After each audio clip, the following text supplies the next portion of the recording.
स्वागत है आपका हमारे YouTube चैनल पर। आज हम बात करने वाले हैं उस धार्मिक और सामाजिक आंदोलन की जिसने पूरे देश का ध्यान अपनी ओर खींच दिया। बागेश्वर धाम के प्रमुख पंडित धीरेन्द्र कृष्ण शास्त्री ने दिल्ली से अपनी सनातन हिंदू एकता पद यात्रा 2.0 की शुरुआत कर दी। इस यात्रा का उद्देश्य हिंदुओं को एकजुट करना और सनातन संस्कृति के संरक्षण का संदेश देना है।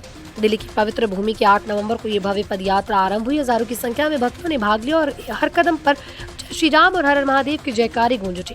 बाबा धीरेन्द्र शास्त्री ने पूजा अर्चना के बाद यात्रा के आगे बढ़ाया और लोगों से अपील की कि वो धर्म और संस्कृति की रक्षा के लिए एक साथ खड़े हों। उन्होंने कहा कि भारत में रहने वाला हर व्यक्ति सनातनी, क्योंकि ये देश हमेशा धर्म और सत्य के मार्ग पर चलता है। पद यात्रा की शुरुआत में बाबा बागेश्वर ने एक जोशीला संबोधन किया। उन्होंने कहा, जो सनातनी नहीं वो तनातनी है।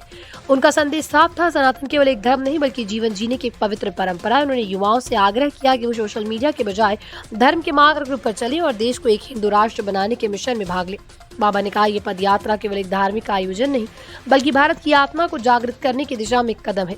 ये यात्रा दिल्ली से शुरू होकर मथुरा और वृंदावन तक जाएगी। बाबा का कहना है कि सनातन हिंदू एकता पद यात्रा 2.0 समाज में फैले भ्रम और विभाजन को खत्म करने का माध्यम बनेगी।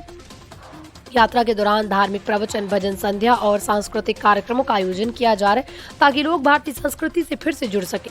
इस यात्रा में युवा वर्ग की भारी भागीदारी देखने को मिल रही है, जो ये दिखाता है कि धर्म संस्कृति के प्रति नई पीढ़ी में गहरी आस्था है। जहां लाखों लोग इस पदयात्रा को धर्म की जागृति मान रहे हैं, वहीं कुछ विपक्षी दलों और सेकुलर संगठनों ने इस पर राजनीतिक रंग चढ़ाने का आरोप लगाया।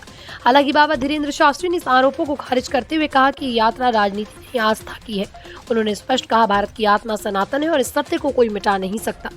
कई प्रमुख संत, सामाजिक कार्यकर्ता और जनप्रतिनिधि इस यात्रा में शामिल होकर समर्थन जता रहे हैं। दोस्तों, बाबा बागेश्वर धीरेन्द्र कृष्ण शास्त्री की ये पद यात्रा केवल एक आयोजन नहीं बल्कि एक संदेश है।